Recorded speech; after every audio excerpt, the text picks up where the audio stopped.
Então, que alegria, né, estar aqui com vocês agora, né? A gente geograficamente distante, mas do ponto de vista, né, do compromisso muito perto, né? Muito perto, né, do Maranhão, muito perto do Pará, de Roraima, né, Rose? A gente aqui tem essa sintonia e quero dizer, né, o que eu falei aqui pela manhã, que eu deixei o São João de Caruaru, olha aí.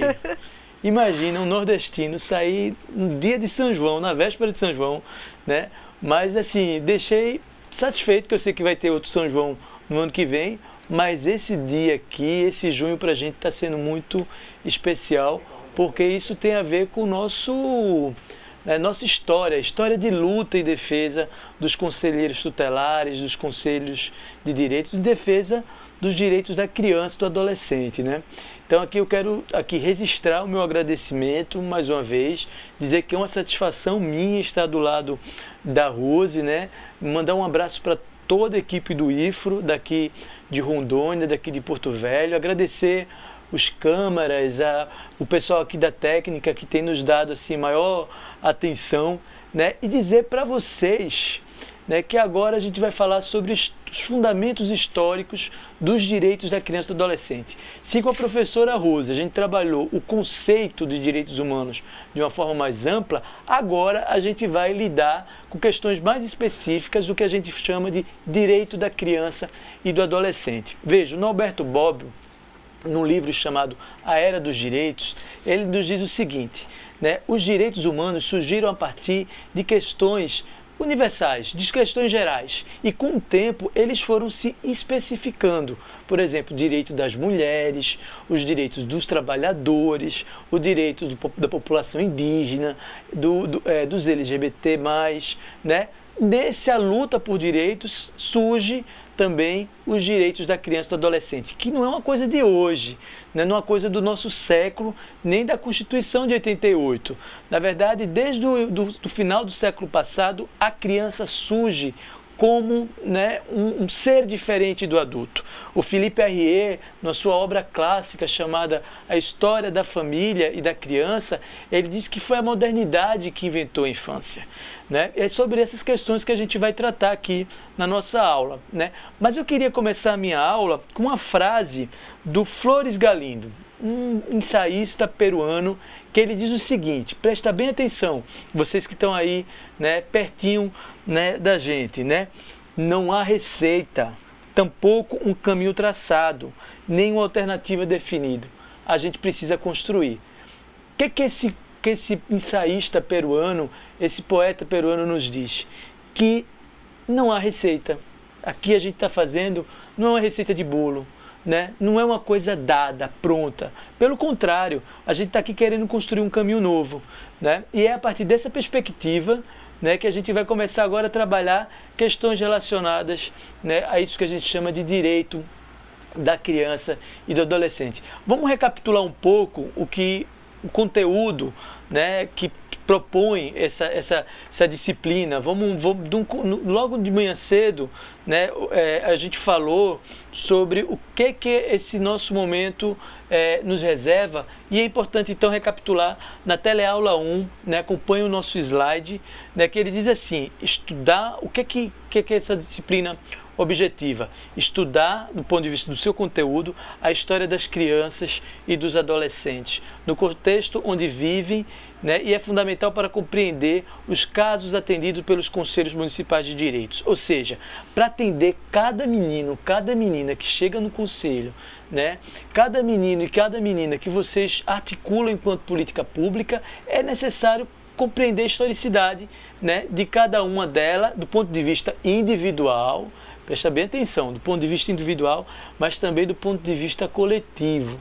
Há problemas que não são só da criança em si, mas da coletividade que ela participa, que ela está inserida. Então é necessário conhecer bem a criança, o adolescente e o mundo que eles coabitam, né? Então é necessário que os conselheiros e as conselheiras tenham uma dimensão histórica, né, deles enquanto sujeitos de direitos, né? Desse conselheiro, por exemplo, vocês que dedicaram essa semana para estar aqui conosco nessa formação.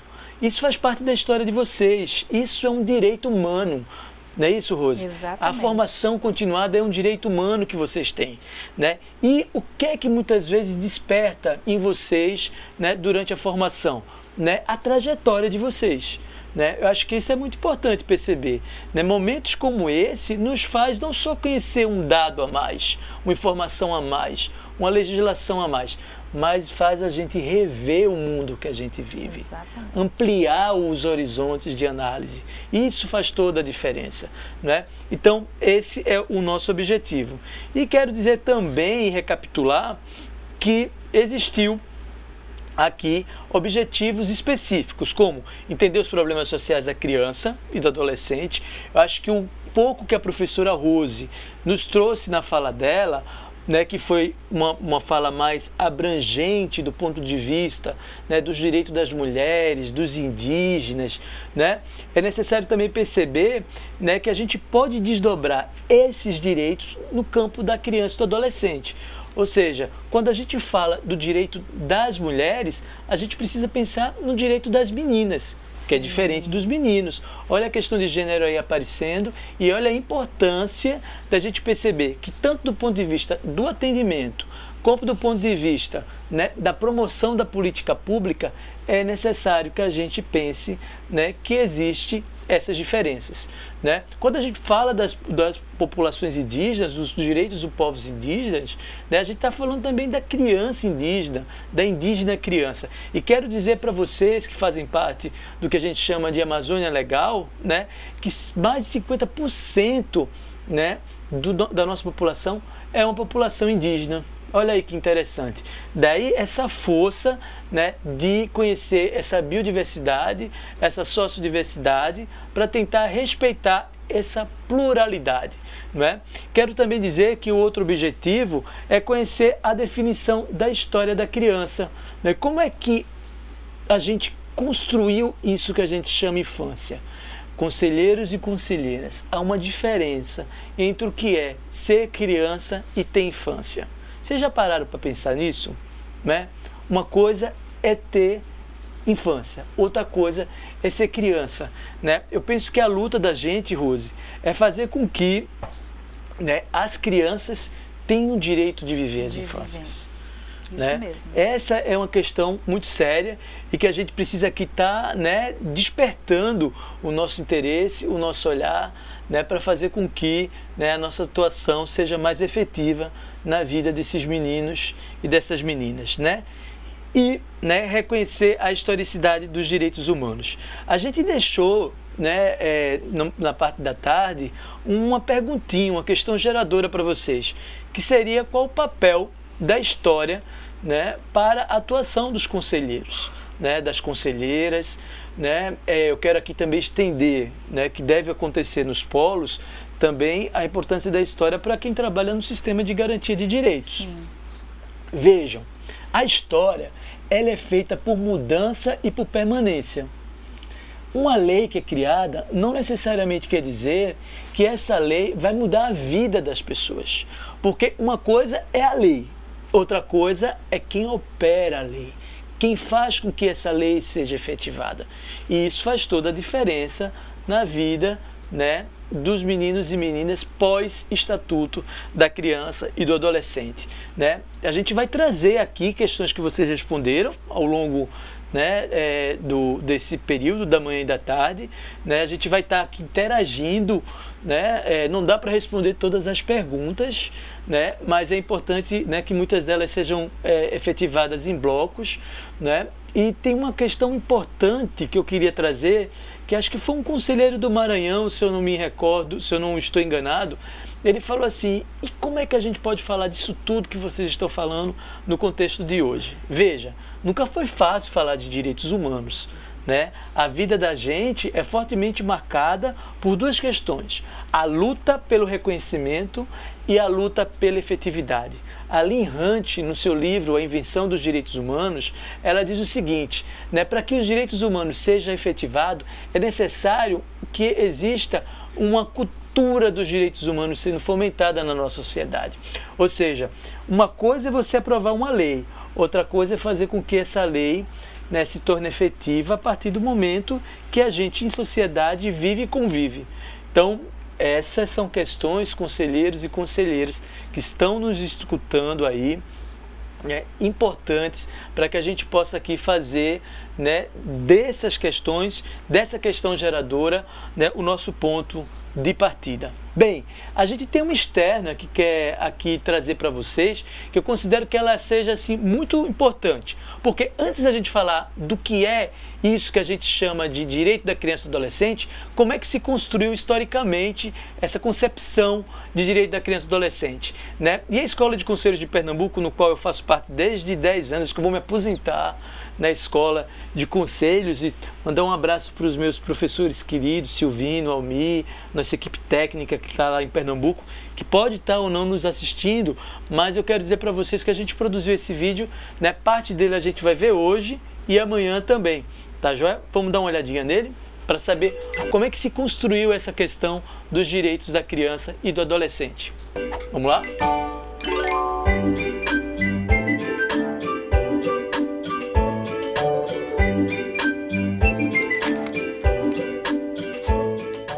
Aqui no Brasil, o sentido de ser criança representou diferentes significados ao longo da história. Os historiadores costumam dividir a trajetória da assistência à infância em 4 fases: a da caridade, da filantropia, do bem-estar social e a fase dos direitos. Caridade. Na época da colônia e parte do Brasil Império, os problemas sociais das crianças abandonadas eram tratados a partir da lógica da caridade. Ordens religiosas mantinham instituições como a Roda dos Expostos, onde bebês e crianças eram deixados anonimamente por pessoas que não poderiam criá-los. Filantropia. É no século XIX que a filantropia passa a fazer parte das práticas de atendimento às crianças e adolescentes que viviam em situação de abandono, pobreza ou em conflito com a lei. A primeira legislação brasileira, construída exclusivamente para nossos meninos e meninas, surgiu em 1927. O Código de Menores, elaborado pelo juiz Melo Matos, foi criado sob a perspectiva da vigilância e da punição. A partir de uma visão assistencialista, o governo Getúlio Vargas fundou na década de 1940 o Serviço de Assistência aos Menores, o SAM. Neste mesmo período, a primeira-dama Darcy Vargas fundou a Legião Brasileira de Assistência, a LBA, inaugurando a tradição hoje ultrapassada do primeiro damismo no Brasil. Bem-estar social. Em 1964, ano da implantação do golpe militar, teve início a Política Nacional de Bem-Estar do Menor e, com ela, a Fundação de Bem-Estar do Menor, a FUNABEM, e as fundações estaduais, as FEBEMs. Neste período, a preocupação estava menos ligada aos direitos da infância e mais à segurança nacional. As ações de assistência social foram centralizadas pelo Estado. Crianças desassistidas eram consideradas carentes, menores abandonados e infratores. Alvo de denúncias, a FEBEM se tornou sinônimo de agressão e violência, fazendo surgir várias organizações sociais que questionaram o modelo FEBEM, a exemplo do Movimento Nacional dos Meninos e Meninas de Rua. Era dos direitos. Finalmente, com a Constituição Federal de 1988, começa a ser escrita uma nova história da infância no Brasil. É nesse cenário de democracia que surge em 1990 o Estatuto da Criança e do Adolescente, responsável pela universalização dos direitos da infância com respeito às diferenças. O Estatuto foi criado a partir da perspectiva da Declaração Universal dos Direitos da Criança e da Convenção Internacional dos Direitos da Criança e do Adolescente. Na realidade, falar do Estatuto da Criança e Adolescente é mostrar a grande transformação que é sair de uma doutrina da situação irregular para uma doutrina da proteção integral. Na realidade, eu gosto até de salientar que é muito mais uma lei de inclusão social. Só existe o Estatuto da Criança e Adolescente porque metade da população infanto-juvenil estão às margens das políticas públicas. Então, o Estatuto aparece para fazer uma grande revolução de incluir 100% das crianças e adolescentes desse país. Não é lei de primeiro mundo, não é lei de segundo mundo, é lei para um mundo que tem metade de suas crianças abaixo do nível de pobreza. A partir da existência desses conselhos, o Brasil começou a caminhar de forma mais decisiva no que se refere à formulação de políticas públicas, que esse é um dos principais papéis do Conselho de Direito. A formulação de políticas públicas no que se refere ao enfrentamento à violência sexual, ao combate à erradicação do trabalho infantil, programas voltados para a promoção da convivência familiar e comunitária, programas relacionados ao sistema socioeducativo, políticas públicas de um modo geral, no que se refere à educação, cultura, esporte, saúde. Então, enfim, o Conselho de Direito da Criança e Adolescente, ele tem esse principal papel, que é a formulação da política. Mas, além da formulação da política, é importante que o Conselho de Direito, seja o Conselho Nacional, o Estadual ou o Municipal, ele também faça o controle das políticas públicas. Em que medida as políticas públicas que são formuladas, elas estão sendo implementadas na direção de fazer com que cada vez mais os direitos humanos de crianças e adolescentes sejam universalizados. A sociedade precisa conhecer o papel do conselheiro tutelar. É esta sociedade que elege, que escolhe o conselheiro. E muitas vezes, por não saber do seu papel, quer atribuir o papel da polícia, o papel do Ministério Público, o papel do Judiciário, o papel do vereador ou o papel do gestor municipal. E o papel do conselheiro tutelar é ser defensor, protetor da criança e do adolescente, ele é amigo. E assim foi dado o mais importante passo para garantir à criança brasileira o direito de ser criança. Então, vocês perceberam? Gostaram do vídeo? Deu um trabalhão fazer ele. Né? Ele está disponível também no site da Escola de Conselhos. Né? Amanhã a gente vai ter um debate sobre o sistema de garantia de direito, a continuidade dele. Não, a gente já está adiantando cenas dos próximos capítulos. Importante, né, Rose? Então, pessoal, o que muda? Eu acho que é importante recapitular essa questão aqui. Veja, o Estatuto foi promulgado em 1990, né? 13 de julho você tem aí, né, uma data histórica para o Brasil, né? E ele passa a vigorar. Por que 13 de julho? É importante a gente fez uma pesquisa sobre os 25 anos do Estatuto, né? E a ministra do Fernando Collor, na época, a Margarida, lá de Alagoas, ela disse o seguinte: nós pensamos 13 de julho porque dá exatamente 3 meses depois para ser vigorado no Dia da Criança. Então, pensa 13 de julho e pensa 12 de outubro. Então, tudo foi pensado muito, não estrategicamente naquele período.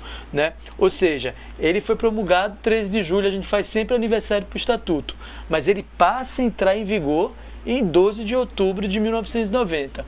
Aí se cria o Conselho Tutelar, se cria o Conselho de Direito. Mas criar o Conselho Tutelar e o Conselho de Direito quer dizer que mudou as questões? Não. E essa aula é importante porque ela nos faz perceber, né, que antes disso que a gente chama de era dos direitos, muito a partir, né, do que o Norberto Bobbio nos chama, num clássico livro sobre direitos humanos, você teve outras fases, como a fase da caridade, a fase da filantropia, a fase do bem-estar social. Então, conselheiro, por que essa aula é importante para você que está já começando, né, a pensar no dia da manhã? Acho que o dia foi corrido, já estamos meio cansadinhos e cansadinhas aí, mas eu queria que vocês despertassem para a seguinte questão: por que eu preciso saber dessa história? Porque tem hoje conselheiros e conselheiras, tem hoje juízes e promotores, tem hoje assistentes sociais, tem hoje professores que operam com o Estatuto mas tem a cabeça lá no tempo da caridade. Concordam comigo? Que tem a cabeça lá no tempo da filantropia. E veja, direito humano, direito de ser criança, não é uma questão que deve ser tratada a partir da lógica caritativa nem da lógica filantrópica. Muito pelo contrário, eles devem ser tratados a partir da lógica do direito humano, da política, né, pública, voltada para a garantia, né, desse bem que nós temos enquanto, né, reconhecimento dos direitos humanos. Veja, qual é a grande questão? É necessário romper com essa ideia de infância a partir da lógica de caridade, porque essa ideia de infância é uma ideia colonizada. Olha aí, a gente precisa se descolonizar. Sim.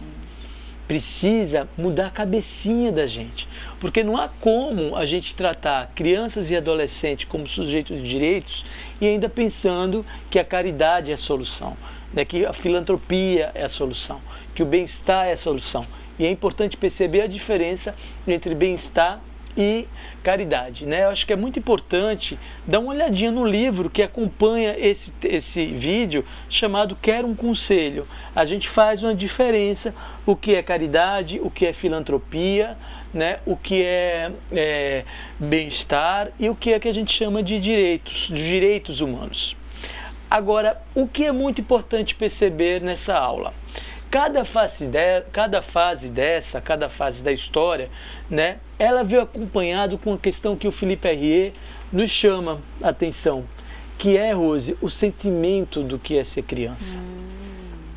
Veja, se eu trago a perspectiva caritativa, eu estou pensando de uma forma esse menino, essa menina.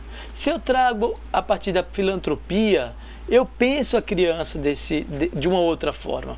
Agora, quando eu digo que é um direito humano, que essa criança é um sujeito de direitos, eu quero dizer que ela não é objeto das minhas ideias, né, religiosas. Porque a ideia da caridade, a caridade é um sentimento religioso. A gente tem que ter todo o respeito, né, às congregações que fundaram, né, as primeiras ações de assistência voltada à criança.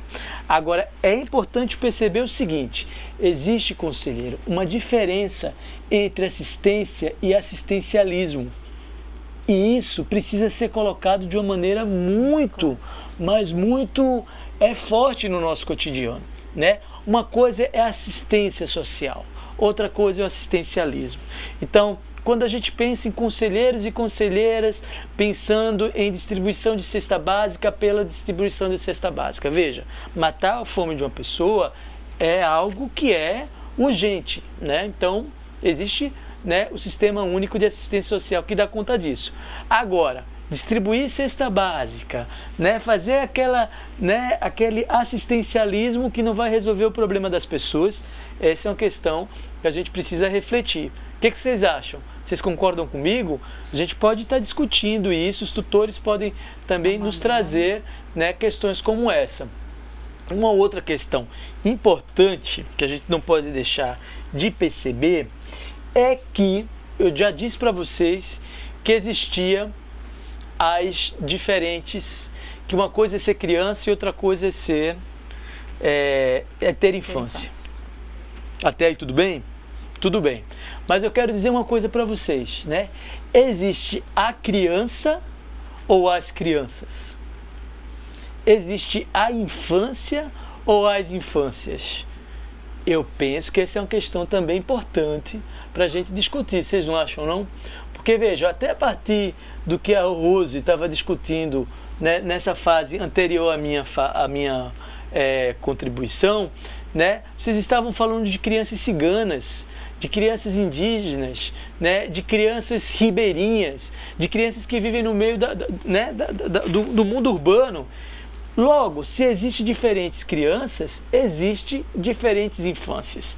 E eu acho que é muito importante, do ponto de vista ético e do ponto de vista político, respeitar as diferentes infâncias, né? Essa é uma questão importante, né? Eu sei que muitos conselheiros e conselheiras tutelares estão se preparando para uma fase nova que a gente está vivendo em meio ao processo de escolha unificada, né? E a gente quer muito, né, que permaneça quem quer permanecer e fique quem tem realmente, né, empoderamento, quem tem, né, essa disposição de lutar, mas que a luta seja a partir dos princípios éticos e dos princípios humanos para fazer com que a gente respeite as diferentes infâncias. Então é importante pensar as infâncias no plural, né?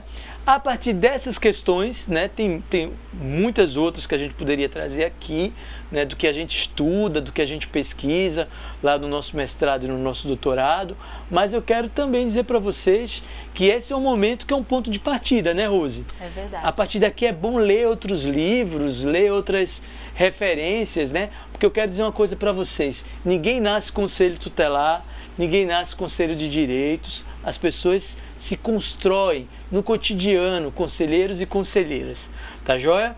Mas eu queria trazer uma outra questão para vocês e eu vou me voltar para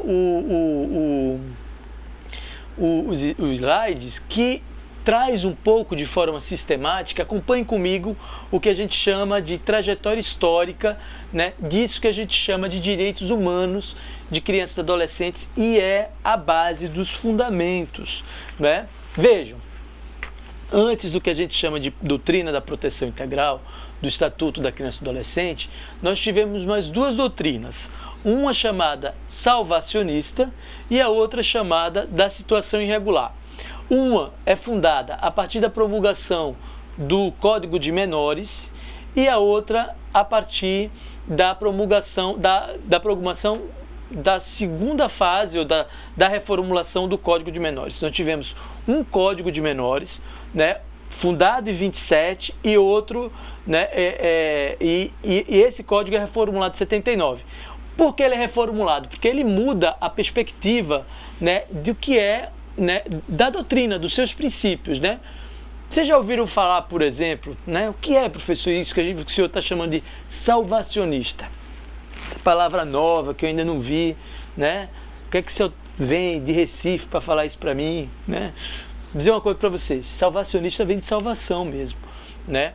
Vocês já ouviram falar assim, vamos, né, dar educação para esse menino porque ele vai ser o futuro do Brasil? Pronto, essa ideia ela foi fundada no final do século XIX e se constituiu de forma efetiva no contexto da promulgação do Código de Menores. Ou seja, se fez um código, uma normativa para controlar não só crianças e adolescentes, mas também as suas famílias, a partir de uma perspectiva, né, de salvação. Veja, não é para garantir direito de menino e menina, não. É para que a sociedade ela tivesse o norte. E quero dizer mais, pelos estudos que a gente vem fazendo, se construíram o primeiro Código de Menores, mas a partir da preocupação da proteção do adulto. Olha que coisa interessante.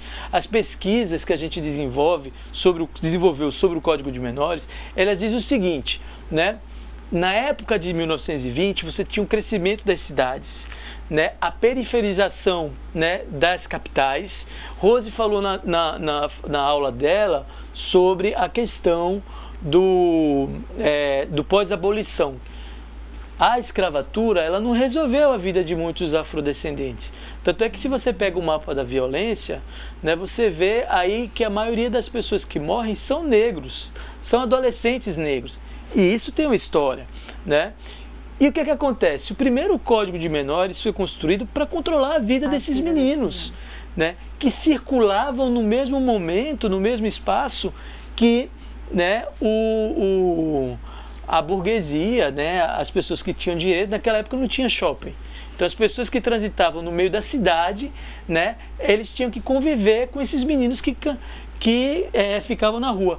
Essa ideia de menino de rua, menor de rua, trombadinha, né, isso tudo nasce desses períodos históricos, né? Então foi necessário um código, né, uma normativa, uma lei, né, para controlar esses meninos e essas meninas, né, mais especificamente os meninos, porque o universo da mulher é um universo muito doméstico, então a maioria, né, da criança e do adolescente que circulavam nas ruas eram do sexo masculino. Mas o que eu quero dizer para vocês, essa lei foi feita para controlar, para punir, para vigiar. E foi aí que começou a história dos homens de colete. Lembra dos homens de colete preto que eu falei de manhã? Então, os comissários de menores foram estabelecidos a partir, né, do Código de 1927.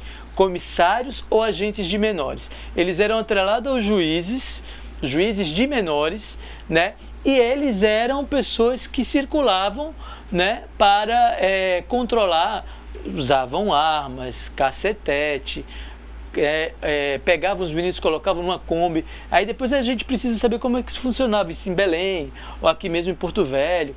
Era uma prática das grandes cidades, e das cidades de médio porte, né? Então, quando surge o estatuto, sai a figura do agente, e a gente passa a ter, né, a presença do conselheiro tutelar. Então, desse modo, a mudança, né, da situação irregular e da situação salvacionista, dessas duas doutrinas, é que você tem aí, né, a política da proteção integral, onde a gente já não mais precisa de pessoas de colete preto, mas de um zelador do direito da criança e do adolescente. Por que o estatuto diz isso para o conselheiro? Quem é o conselheiro? É o zelador, é aquele que protege. A tutela, quando a gente fala o nome da palavra tutela, a tutela vem de proteção. Então, quem protege, do ponto de vista da proteção integral, não precisa usar colete, nem precisa usar cacetete, né, Rose? Uhum. Pelo contrário, precisa, na verdade, ser armado de conhecimento, de disposição e de muito amor no coração também, porque eu acho que essas questões também são importantes. Os afetos, eles são importantes na atuação dos conselhos tutelares. Então, prezados e prezadas que estão me ouvindo, né, nessa noite de terça-feira, né, a doutrina da proteção integral faz surgir um novo agente público chamado conselheiro tutelar. Faz surgir um outro agente que também é muito importante, que é o conselheiro de direito, que faz sintonia direta com a Constituição de 88. Por isso que a questão da democracia, e amanhã a gente vai trabalhar muito isso, pessoal, né? Ela é fundante para a atuação do conselheiro tutelar e do conselheiro de direitos. Porque o conselheiro, ele é escolhido pelo povo, né? Veja, a gente tem agente que é escolhido pelo povo para atuar em defesa da criança, para zelar o direito da criança e do adolescente. E, do outro lado, né, como diz o mestre Silvino, né, os conselhos de direitos para promover a política pública. Essa fazendo com que a sociedade civil e o governo passem a dialogar. Veja, a gente anda por aí, por esse mundo afora, e toda vez que a gente fala do estatuto, o pessoal da Europa, da África, dos Estados Unidos fica de boca aberta, porque esse complexo tutelar não existe em outro país. Existe no nosso país, né? Existe na nossa Amazônia Legal. Eu acho que isso é uma questão que a gente precisa valorizar, né? E difundir, né? É importante a gente estar aqui, por exemplo, nesse momento, porque a gente passa, a partir desse contato, dessa troca, a gente acaba também valorizando essa história, né? Toda vez que a gente pratica o estatuto a partir dos seus princípios, né? Você está, na verdade, valorizando essa história. E isso faz toda a diferença, né? Eu penso que a gente precisa garantir com que essa história seja preservada para que a gente possa, né, ter uma cultura de direitos humanos da criança e do adolescente. Você tem alguma pergunta? Temos sim, professor. Temos aqui... O pessoal tá animado. Tá animado? Tá animado. Coisa boa. Deixa eu ver aqui. Ó, tem uma pergunta bem legal da Flora. Ela diz assim: professor, muitos conselheiros acreditam que a política da assistência acomoda as pessoas. Né? Então, ela é do Maranhão, né? Então, ela diz que os conselheiros que estão assistindo a gente ali agora está nesse debate e acha que a assistência acomoda. Eu acredito que é o assistencialismo, né? Que acomoda o cidadão, né? Flora e conselheiros do Maranhão, né? O boi, como é que tá o boi aí? Tem boi aí no Maranhão que eu tô sabendo. Já vivi um São João aí no Maranhão. Deixa eu dizer uma coisa para vocês. É preciso saber a diferença entre assistência e assistencialismo, né? O assistencialismo, esse sim, né, não ensina a pescar, dá o peixe. Agora, a assistência ela é fundamental. Sabe por que a assistência é fundamental? Porque a gente viveu anos de escravidão.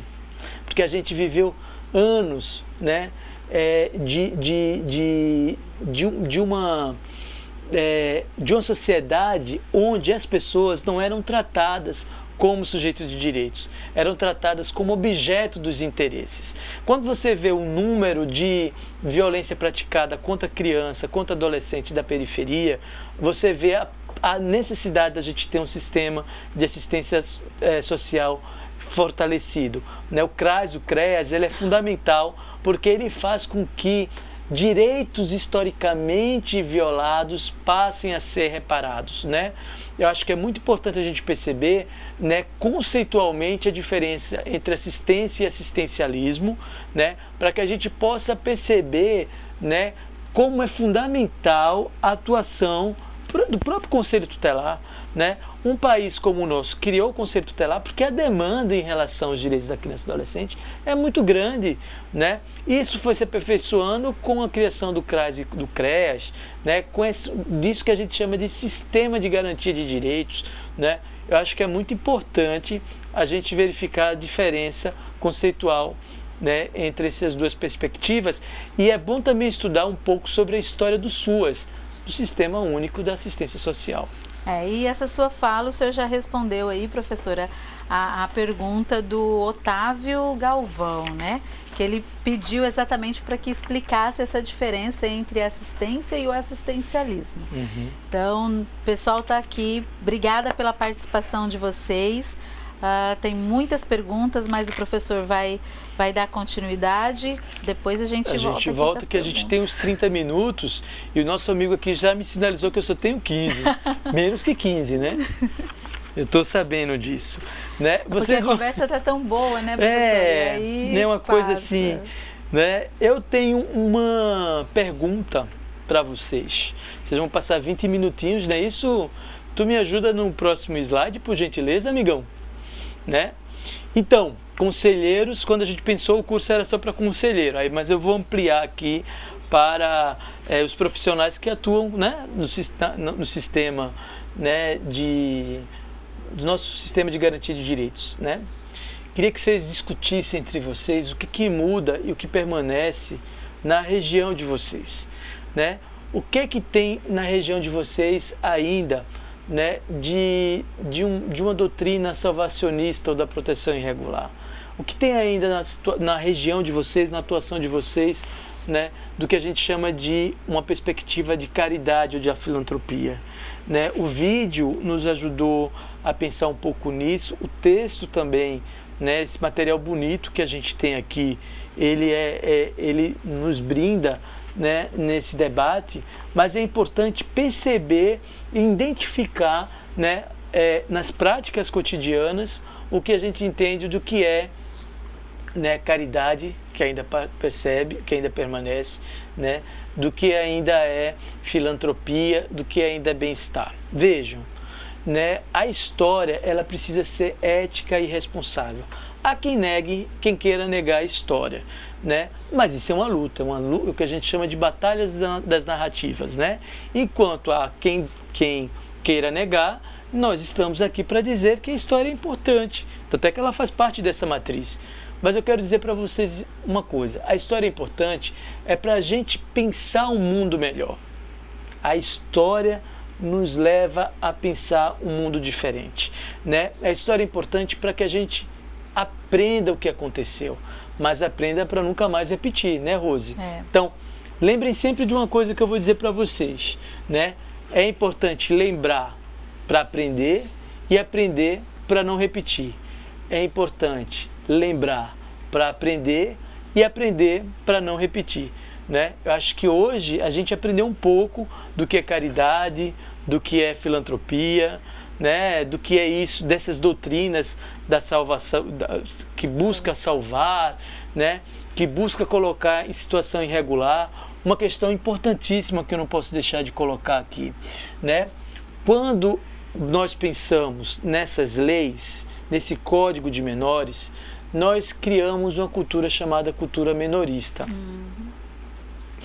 E essas leis, elas não foram para todo mundo.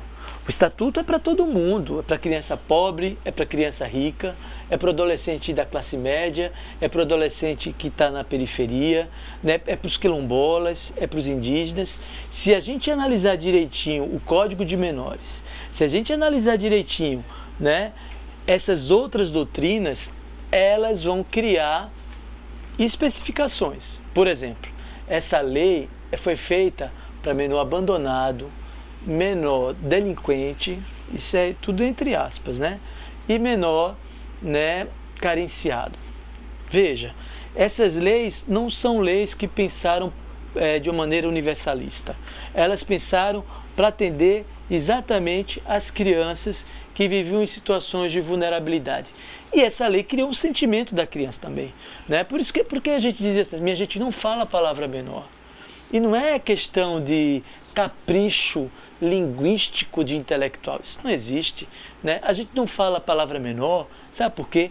Porque o menor me lembra o menorismo, e o menorismo deve ser combatido no nosso dia a dia, né? Então, assim, é importante que a gente tenha essa preocupação, esse cuidado, né, semântico com a palavra, né, para que a gente não fique reproduzindo preconceitos e discriminação, né? Tanto é que é muito importante ouvir os movimentos sociais e perceber que não existe menor de rua.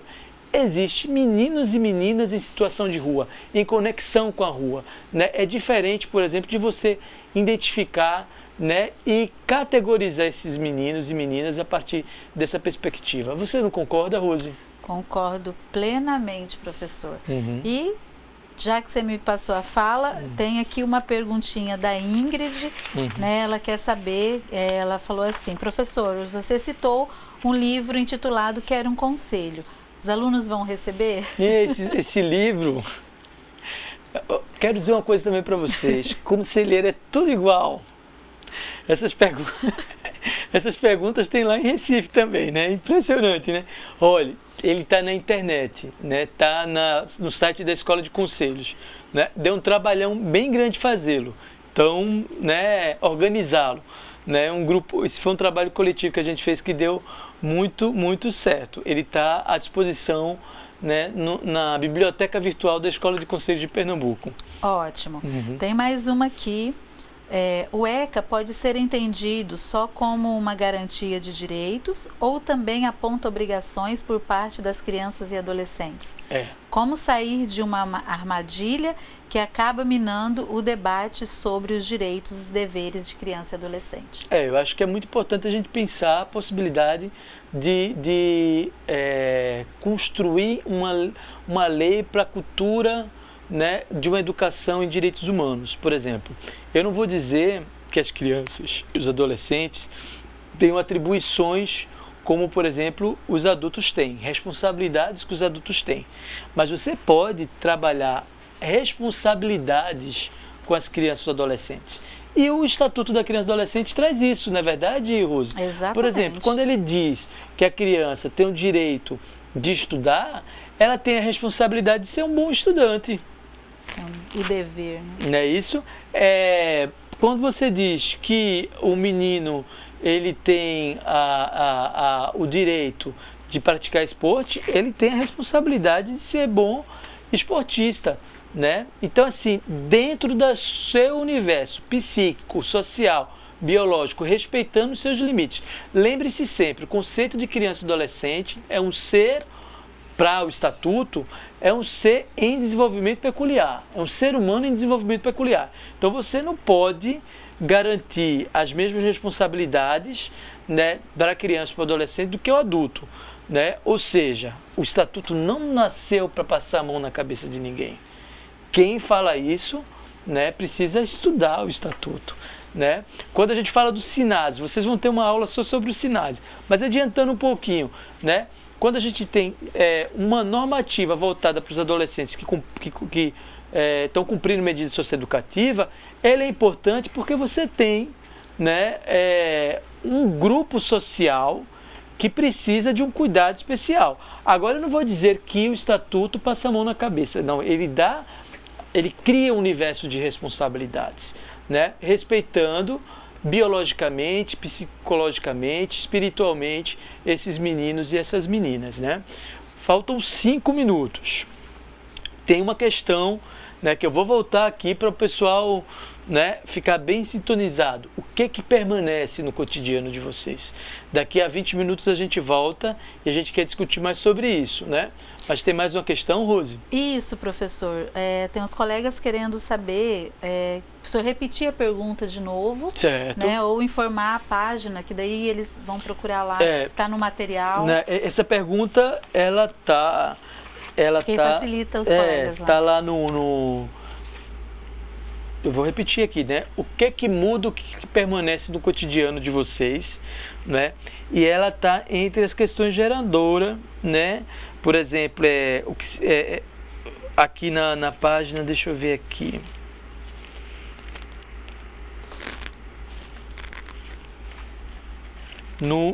Elas estão no corpo do texto, na verdade. Tá certo? Né? Vocês devem, na verdade, procurar, né, responder a partir dessa tela que a gente está mostrando para vocês, né?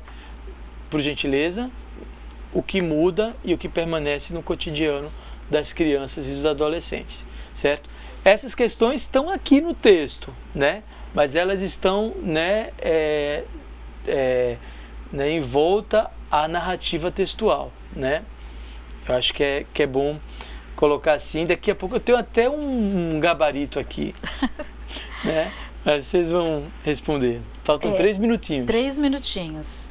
Cadê? Tem mais uma aqui que algumas pessoas querem entender mais essa questão da doutrina salvacionista que você falou. Então, alguns colegas ali do Pará tá querendo entender melhor. Uhum. Também tem a questão que o colega, deixa eu ver de onde que é, do Maranhão também, onde ele fala para entender um pouco mais a mudança do uso do colete e a fiscalização. Essa mudança de um para outro. Eita!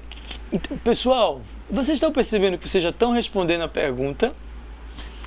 Pergunta geradora. Pessoal inteligente né, que está conosco aqui. Vejam, sobre a questão do salvacionismo. Talvez em 3 minutos não dá para responder as duas, mas a gente pode guardar aqui e nesses 30 minutos que a gente voltar, a gente pode fazer uma análise mais densa, porque só tem 2 minutinhos, o meu amigo está dizendo aqui. Mas eu quero dizer para vocês que a doutrina salvacionista é que funda o Código de Menores e traz com ele uma perspectiva, né, e traz com ela uma perspectiva, uma concepção do que é ser criança ou ser adolescente, ou seja, o menor que precisa ser salvo, por isso que salvacionista, né? Para que ele se torne útil à nação, para que ele se torne dócil, né? E era uma lei voltada para os meninos e meninas, né, das classes populares, né? Diferente do estatuto, né? Essa era uma lei voltada para os meninos e meninas das periferias, porque só menino e menina das classes periféricas procuram os conselhos tutelares. Isso é uma questão interessante, né? Eu costumo dizer lá em Pernambuco que ninguém vai para o conselho tutelar dizer assim, eu ganhei uma bicicleta e vou falar para o conselheiro tutelar. Não. Quem vai para o conselho tutelar vai porque está sentindo uma dor. E essa dor precisa ser acolhida e resolvida. Então, nesses 1 minuto, nesses segundos que nos restam, né, a gente anota essas 2 perguntas, a gente vai voltar para elas depois dos 20 minutinhos, a gente tem que ter mais 30 minutos depois, né, e a gente pode aí também selecionar outras, né? Isso tem algumas aqui que é interessante para a gente discutir no retorno. No retorno. Rapidinho, mais uma vez a tela, por gentileza, com a questão geradora, por favor, né? O que muda e o que permanece no cotidiano de vocês, certo? E aqui a gente está querendo que esses 20 minutos sejam bem produtivos, dá para gerar aí uma boa discussão e depois a Rose e eu a gente volta, né, fazendo essa parceria tão produtiva. Exatamente. Né? Muito agradecido. Depois a gente faz as nossas considerações. Né? Pessoal, vocês gostaram? Eu gostei bastante. Né? E tem um monte de coisa que eu queria falar, mas não deu. Porque 50 minutos é pouco, né? É pouco. Mas a gente vai ter outras oportunidades. Até daqui a pouquinho. Cheiro grande. Tchau.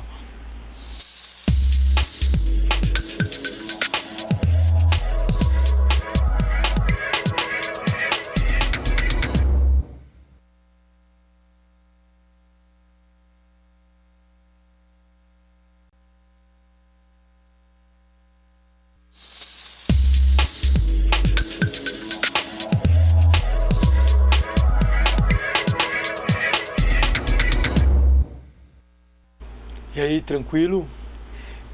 Espero que tenham aproveitado esses 20 minutos, né? Vocês e os tutores também, nessa nossa troca de experiências e de leituras. Né? Agora acho que a gente precisa ir logo para a Imperatriz, né, do Maranhão. O pessoal lá do Maranhão está querendo que a gente já dê conta. Né? Um grande abraço para todo mundo do Maranhão, terra que eu gosto bastante, muito querida. Isso, eles estão aqui super felizes e querendo participar e vamos lá.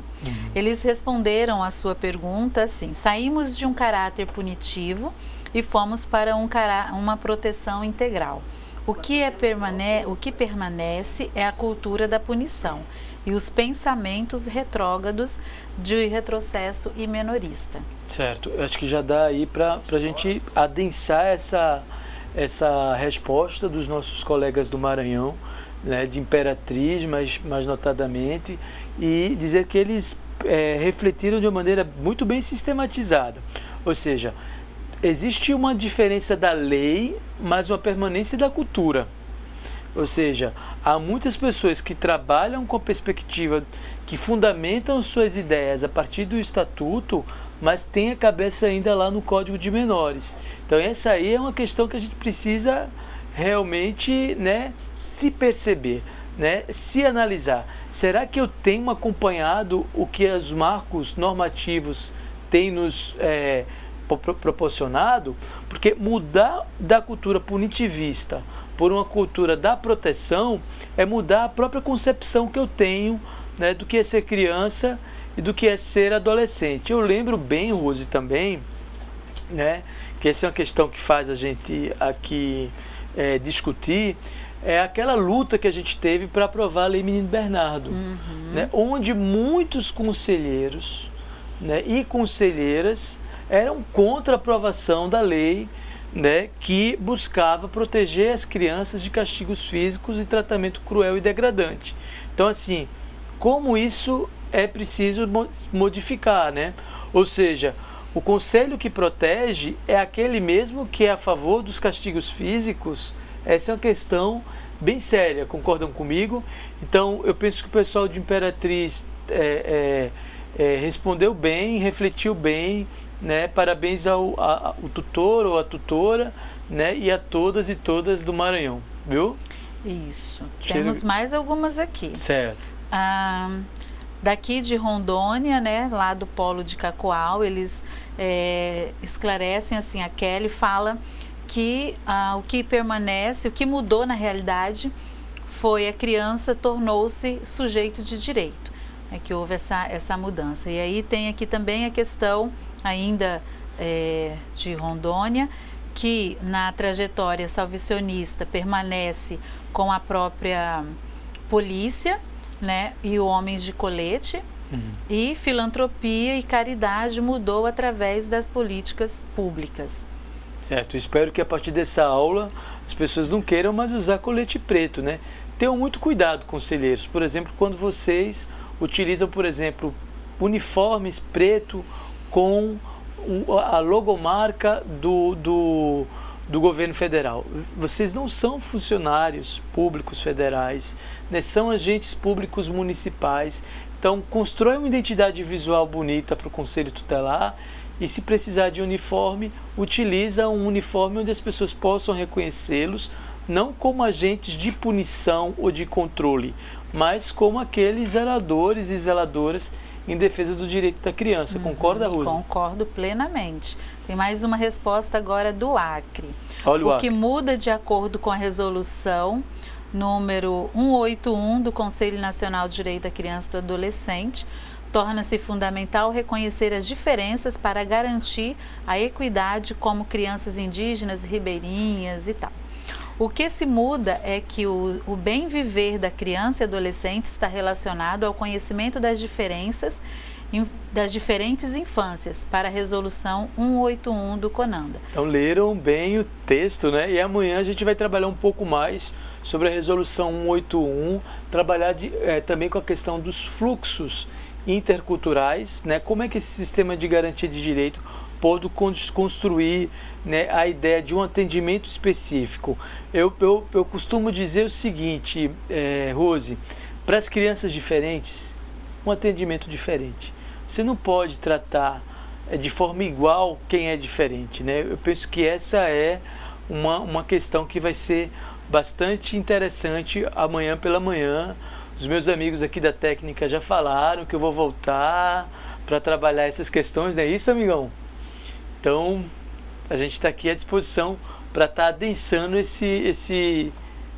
essa questão que é muito importante.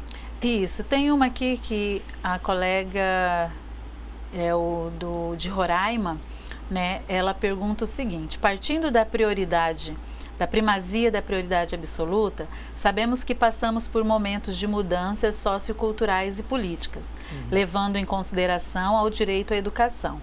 Considerando que ultimamente vemos movimentos sindicais se mobilizando por greves ou paralisações, professores deixam de priorizar a educação de seus alunos, por supostas lutas pelo não retrocesso de direitos trabalhistas. Eu questiono: o direito à educação de criança e adolescente estão ou não acima dos direitos de greve sindical dos professores? Eu penso que greve é um direito de todo trabalhador e toda trabalhadora, está na Constituição Federal de 88. Né? Inclusive, é importante dizer que a história da educação no Brasil ela é fortemente ligada, né, à luta por profissionais da educação. Agora, é claro que existe toda uma preocupação de que setores que atuam em campos sensíveis à nossa sociedade, como setores da saúde, do transporte público, né, e alguns aspectos da educação, a greve não pode comprometer, evidentemente, o bom andamento desses serviços públicos, né? Então, existe sim o que é de ordem prioritária, né, que a gente precisa respeitar, mas existe também, eu penso, que é o direito de todo trabalhador e toda trabalhadora, né, que está previsto na Constituição de 88. Os colegas de Rondonópolis, eles estão lembrando que chegou a existir um toque de recolher imposto por um coronel. Importante perceber isso. Pessoal, muitas dessas ações ligadas às medidas, né, que a gente chama de salvacionista, né, ou da situação irregular, muito presente no Código de Menores, tinham um forte caráter também higienizador. O que eu quero dizer com isso? Né? Muitas dessas práticas, como toque de recolher, operação limpa a cidade, tem tudo a ver com as questões, né, relacionadas a políticas de higienização, né? E os conselheiros tutelares, os conselheiros de direitos, precisam perceber a diferença de que é uma política pública que garante a dignidade, né, e daquela que vai buscar higienizar a cidade. Eu acho que essas campanhas, ela já teve um dado momento, né, histórico. Hoje eu penso que a gente está em outro nível de pensamento político. Exatamente. Tem mais uma aqui de Rondônia que diz o seguinte: o que muda é que com as novas legislações abrangiram todas as classes sociais para a mudança, onde todos têm os mesmos direitos e deveres. O que permanece é que mesmo diante da doutrina de proteção integral do ECA, a sociedade, a família vem, de certa forma, se omitindo, jogando suas atribuições um para o outro. Eu penso que são as permanências da história, né? Amanhã a gente vai trabalhar um pouco mais do que isso que a gente chama de doutrina da proteção integral, né? E como é importante os conselheiros e conselheiras não só saber que está ali naquele artigo do Estatuto o que é uma doutrina da proteção integral. Mais importante do que simplesmente ter essa informação é aprender essa informação, né? É introjetar essa informação e fazer com que a gente possa, né, praticar essas informações no nosso cotidiano. Uma coisa muito importante é o seguinte: as pessoas às vezes dizem assim, olha, mas tudo que vocês falam é muito bonito, quero ver na prática. Isso tudo que a gente fala pode ser vivenciado na prática, de forma diferente da teoria, claro, porque existe uma coisa é prática, outra coisa é teoria. Mas é importante também saber que toda prática que eu produzo, eu estou reproduzindo uma teoria. E qual é a teoria que a gente tem buscado para fundamentar as nossas práticas? São as teorias ligadas aos direitos humanos de crianças e adolescentes, né? Que é a nossa grande bandeira. Tem uma pergunta aqui bem interessante. O que fazer com conselheiros tutelares assistencialistas? Formação continuada, formação permanente, né? Discussão, né? As pessoas não nasceram assistencialistas, elas aprenderam a ser assistencialistas, né? E quem aprendeu a ser assistencialista pode aprender também a acreditar nas políticas públicas, né, da assistência social, né, que busca os direitos humanos contra-hegemônicos, né? Eu acho que essa é a grande preocupação da gente, né? É ter conselheiros e conselheiras que apostam no bem viver das nossas crianças e adolescentes, né? As nossas crianças e adolescentes ribeirinhas, quilombolas, indígenas, e para isso é necessário a assistência social levada a sério, porque é ela que vai fazer com que a gente trabalhe a questão das desigualdades sociais. Isso a gente vai pegar bastante sério amanhã. Isso. O que é diferença e o que é desigualdade social. Legal. Aí os nossos colegas lá do polo de Ananindeua, no Pará, tá pedindo um abraço. Um beijo, um abraço para os colegas que estão aí. Um cheiro grande, um grande cheiro aí para vocês do Pará. Tem uma pergunta aqui. E arma, pode? Colete não pode. E arma, pode? Na minha concepção, o livro é uma importante arma, né? Na minha concepção, o conhecimento é uma importante arma. Na minha concepção, né, dialogar é uma importante arma, né? A minha grande arma é o meu conhecimento, que pode fazer mudar através da cultura do diálogo, através da cultura, né, de respeito às diferenças, né? Eu penso que e eu não penso isso baseado só num princípio, né, filosófico, não. Existem estatísticas que comprovam que a população armada, né, há um aumento, né, da violência. E muito cuidado com os conselheiros e conselheiras, porque eu venho de uma terra, gente, onde aconteceu a chacina de conselheiros tutelares. Imagina se a gente tem, né, essa cultura, né, do armamento. Então, assim, né, em defesa das vidas, cuidando de quem cuida, né, eu penso que essa não é a alternativa. Exatamente. Vamos lá. Tu concordas? Concordo plenamente. E nós, na época, né, dessa barbárie que aconteceu, né, os conselhos aqui do estado de Rondônia e dos outros estados, por meio do Fórum Colegiado Nacional de Conselheiros, né, fizemos todo um movimento em apoio, né, às famílias que perderam os seus entes queridos. Então, a gente se solidariza e se preocupa com essa questão colete, arma, isso é bem preocupante. Tem uma questão aqui bem legal de Araguaia. Existe a diferença. As doutrinas devem continuar mesmo depois da lei. No salvacionista não tinha a lei dos direitos da criança e adolescente, mas depois da criação da lei do Estatuto da Criança e Adolescente, passou a ter o direito de não ser espancados, entre outros.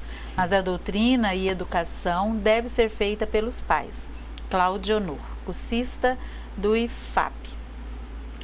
Muito legal. Né, perceber a importância de discutir também a família, né? Acho que amanhã vai ser um bom momento para a gente discutir também questões relacionadas ao direito ao direito à convivência familiar e comunitária, né? eu penso que, né, essa luta em defesa da vida dos meninos e das meninas, do bem viver, envolve seguramente a família e a comunidade, né?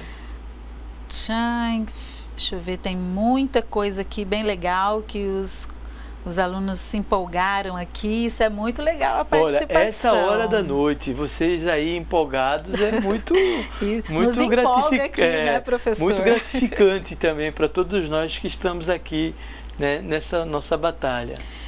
Tem umas questões meia polêmica aqui, Vamos né? lá. Os colegas estão perguntando: que conselho podemos dar aos colegas conselheiros tutelares que defendem a todo custo a redução da maioridade penal? Veja, são perspectivas, né? O que vocês estão trazendo para a gente, né, é uma perspectiva menorista, punitivista, frente a uma perspectiva abolicionista, né, e antipunitivista, né? O que eu penso é que a redução da maioridade penal não é a solução para os nossos casos. Haja vista, inclusive, né, que os países que praticaram essa medida, né, a violência cresceu, não resolveu. Eu penso que a questão é tratar o tema com muita seriedade, com muito respeito, olhar para as questões, né, de quem estuda, de quem vive no cotidiano, né, respeitar muitas vezes, né, o que os especialistas falam, né, as pessoas que trabalham, porque muitas pessoas que defendem a redução da maioridade penal não conhecem o SINASE, né? Então, assim, como é que você defende uma coisa que você não conhece, né? Então, eu penso que antes da gente falar em mudança radical, né, de uma cláusula que eu considero que é inegociável, porque para os adolescentes, de fato, é necessário uma responsabilização, né, e um cuidado, porque muitos deles são levados à infração não porque eles querem, né, infracionar, mas porque eles são, diante da conjuntura comunitária, diante do cenário que eles vivem, são levados a estar cometendo esse tipo de infração. E eu penso que o mais importante da gente discutir a redução é efetivar o SINASE, né? Eu acho que não há como você mudar a legislação quando a legislação ainda não foi efetivada. Então, não precisamos ser precipitados, né? Toda precipitação, ela é danosa. É necessário que a gente rompa com a cultura do Código de Menores, com a lógica FEBEM-FUNABEM, que ainda permanece, né, no nosso cotidiano, para que, então, depois a gente possa, então, pensar, né, nas alternativas. Agora, como mudar, né, uma lei se a gente ainda não efetivou a que existe hoje, né? Tem umas perguntas interessantes aqui que nos levam para a história, né, para dizer assim, como é que era, por exemplo, a punição dos juízes, né? O tempo da CAFUA, na época da FEBEM, ela não mudou, né? Se a gente está falando de permanências, ela é permanente. O que era a CAFUA? Um quarto gélido, escuro, onde a criança, o adolescente, depois de ter sido espancado, era levado e ali ficava isolado, né, despido num quarto gélido, escuro. Ou seja, imagina o que é isso na cabeça Era a época da FEBEM. Então eu penso que essas experiências de tortura física, de tortura psicológica, ainda acontecem no nosso cotidiano do sistema que não é socioeducativo, né? Ainda é punitivista. Então eu penso que a gente precisa, né, promover debate, promover diálogo e fazer com que os conselheiros estudem, né? É necessário a gente estudar para defender o que a gente defende de forma fundamentada. Se alguém de forma fundamentada me convencer que a redução é o caminho, eu posso mudar também a minha opinião. Mas até agora eu não fui convencido. Inclusive estudei durante quase 10 anos da minha vida a questão das medidas socioeducativas, né? Minha tese de doutorado foi sobre a FEBEM, então eu conheço esse tema muito de perto, porque eu já estudei só na tese 5 anos, né, a história da FEBEM. Então, tem uma pergunta aqui bem legal, que acho que vai dar um debate bem legal, mas antes eu quero mandar, vamos os abraços. mandar aqui um abraço bem grandão para o nosso instrutor aí, o Raul Camilo, lá de Vilhena, né, Rondônia, que está ligadão aqui na gente, estudando, prestando atenção, ajudando. Ficou até um negócio legal, né? Meio que de radialista, né? Ficou um negócio bem legal essa nossa dinâmica aqui. Mas vamos lá para o que interessa, para o papo sério. Professor, esse assunto de arma é delicado, pois acredito que esses conselheiros mortos teriam uma chance se estivessem armados para se defenderem. Nessa hora, o conhecimento deles não os salvaram. É de um aluno lá do Polo de Manaus. O que o senhor acha? Eu acho que se eles estivessem armados, de repente a gente ia ter mais morte. Mais morte. Então, assim, e talvez o caso não teria resolvido. Então, não justifica também, né?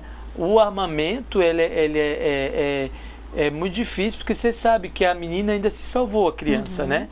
E de repente, numa troca de tiros, de repente a gente não poderia ter hoje nem a criança hoje, né? Então, eu acho que inclusive essa história do se, né, eles estivessem armados, do ponto de vista teórico, esse tipo de debate não se sustenta, né? Mas eu vejo que, né, no caso do armamento, a gente poderia ter mais morte, inclusive, né, a vida da criança, que foi naquele momento protegida pelos próprios pistoleiros, nas trocas de tiros. Eu acho que eu não me arriscaria a defender esse tipo de perspectiva. Concordo que é um assunto delicado, mas os assuntos delicados precisam também ser tratados com muito respeito, né, sem exposições abusivas, né, e respeitando, né, as jurisprudências, as autoridades, né, e o direito das pessoas pensarem diferente também. Exatamente. Tem uma aqui do Polo de Açailândia que diz assim: a evolução é latente no campo da lei, porém as práticas ou sua efetivação não atinge as famílias para as quais foram pensadas. A política pública da assistência social é para atender a todos, mas a sua efetivação não atingiu a grande população que continua vivendo em situação como era há décadas atrás. Sim, a gente precisa perceber, né, essas permanências do ponto de vista, né, das políticas sociais, né?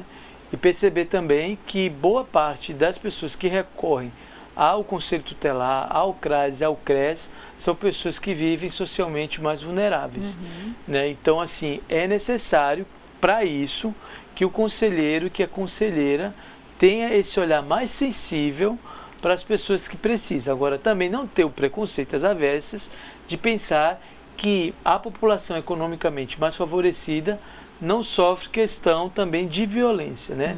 Você vê aí números também bastante alarmantes de casos de violência familiar, doméstica, né, praticado por pessoas que têm um nível aquisitivo, né, mais, como é que eu vou dizer, econômico mais favorável, né? Então, eu penso que é importante perceber essas diferenças. Eu estava até fazendo uma pesquisa com os conselhos lá de Pernambuco, nos falando que depois do que aconteceu em Suzano, as escolas particulares passaram a chamar mais os conselhos tutelares. Veja que coisa interessante, né? Antes você não sei se é uma questão local, né? A gente poderia depois até fazer uma pesquisa nesse sentido, né? Mas eu penso que muitas vezes essa classe tem até receio que os conselhos tutelares cheguem perto. Concorda, Rose? Concordo, plenamente, plenamente. Tem uma questão legal aqui de Vilhena, do Polo de Vilhena. A luta para serem inseridos profissionais de assistência social e psicólogo em todas as redes públicas ainda é o melhor caminho, pois o trabalho precoce e acompanhamento contínuo pode detectar o foco do problema, será sobre a melhor solução. Será a melhor solução. Concordo bastante. Nós temos só 10 minutinhos, vamos aproveitar para fazer o arremate e agradecer a participação e a empolgação né, de todos e de todas, com questões polêmicas e delicadas que eu acho que precisam ser pautadas. Esse é o espaço para a gente, né, tentar problematizar, adensar, né, fissurar essas questões que nos perturbam mesmo, né?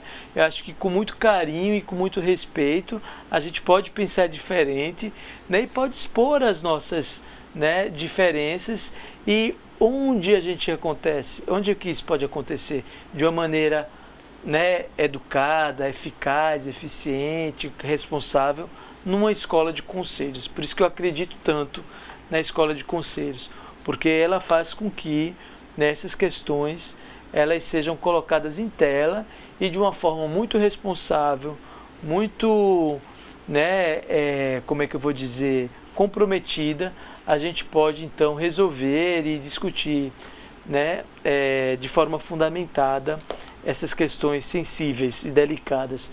Rose, muito agradecido pela parceria, né? Eu acho que a convivência nos torna, né, mais próximos, né? E aqui quero registrar o carinho e a admiração que eu também sinto por você, né? E agradecer mais uma vez a toda a equipe do IFRO, né? Os nossos amigos que estão aqui no estúdio, né? A professora Gorete, a professora Thelma, a professora Fernanda. Dá um abraço na Aline da secretaria, né? Que, né, deve estar ansiosa para saber como é que tá os resultados, né? E muito especial em cada uma e cada um dos conselheiros e conselheiras e os participantes que estiveram conosco aqui, não é isso? É isso mesmo, as perguntas não param de chegar. Amanhã a gente vai ficar mais pertinho. Amanhã tem... Isso, amanhã a gente seleciona algumas e aí a gente vai conversando. Eu agradeço, professor, pela oportunidade de estar aqui com você. Enfim, um abraço para todo mundo, né, que esteve conosco até agora. E vamos lá, à noite, assim, vamos tentar dormir, mas a cabecinha ficar fervilhando sobre tudo aquilo que a gente discutiu hoje aqui. E eu acho que amanhã vai ser um dia, tenho certeza que amanhã vai ser um dia bem mais animado. Bem produtivo. Vejam, comecei a minha aula trazendo o pensamento do Flores Galindo, esse ensaísta peruano, né, que dizia que não há receita, tampouco um caminho traçado, nem uma alternativa definida a algo que a gente precisa construir. Desse modo, realmente aqui não teve receita de bolo, né? Mas teve reflexão, problematização, crítica. Acho que isso é a coisa mais importante que um professor, que um educador pode proporcionar, né, nesse espaço de formação continuada, né? Então eu agradeço bastante o carinho, a atenção de vocês. Eu penso que mesmo distante do ponto de vista geográfico, a gente estava muito perto do ponto de vista afetivo e do nosso compromisso que a gente tem com a causa da infância, que não é a causa, né, da menoridade. Pelo contrário, né, é a causa dos direitos dos meninos e meninas a viverem as suas diferentes infâncias. Aqui a gente também traz um horizonte de expectativa para amanhã. Amanhã a gente vai estar trabalhando, né, a continuidade dessas questões que hoje a gente já colocou, e nós vamos também trazer questões importantes que é pertinente à questão da democracia e do sistema de garantia de direitos, né? A gente já tem aí uma boa expectativa para amanhã, né, Rose? É verdade, professor. Acho que eu penso que a questão do sistema de garantia de direito, né, vai pegar bastante, vai ter bastante discussão nesse assunto específico, né, porque até onde a gente tem quanto de experiência e de orientação também aos conselhos, é um dos gargalos, né, dentro da proteção integral da criança e do adolescente, é exatamente o sistema de garantia de direito. Mas a gente está aqui, né, para de uma forma bastante, né, como é que eu vou dizer, animada, né, porque essa discussão também nos anima, né, né, vivenciar esses momentos com vocês, certo? Desejo a vocês um bom descanso, né, um abraço bem grande do Maranhão ao Mato Grosso, passando pelo Acre, pelo Amapá, pelo Pará, por Roraima, por Tocantins, por Rondônia. Por Rondônia, né, aqui em Porto Velho, onde a gente está. Esqueci de nenhum, né? Espero que não. Amapá. Roraima, Rondônia, Amazonas, Acre. Amazonas, acho que o pessoal já está ali, Amazonas, E os nossos amigos da Acre. Né? Agora acho que contemplamos todos. Felicidade, pessoal, um grande abraço, fiquem com Deus e até amanhã, né? Se Deus quiser, Ele vai querer. Muito agradecido, satisfação grande. Obrigado, Rose. Obrigada, professor.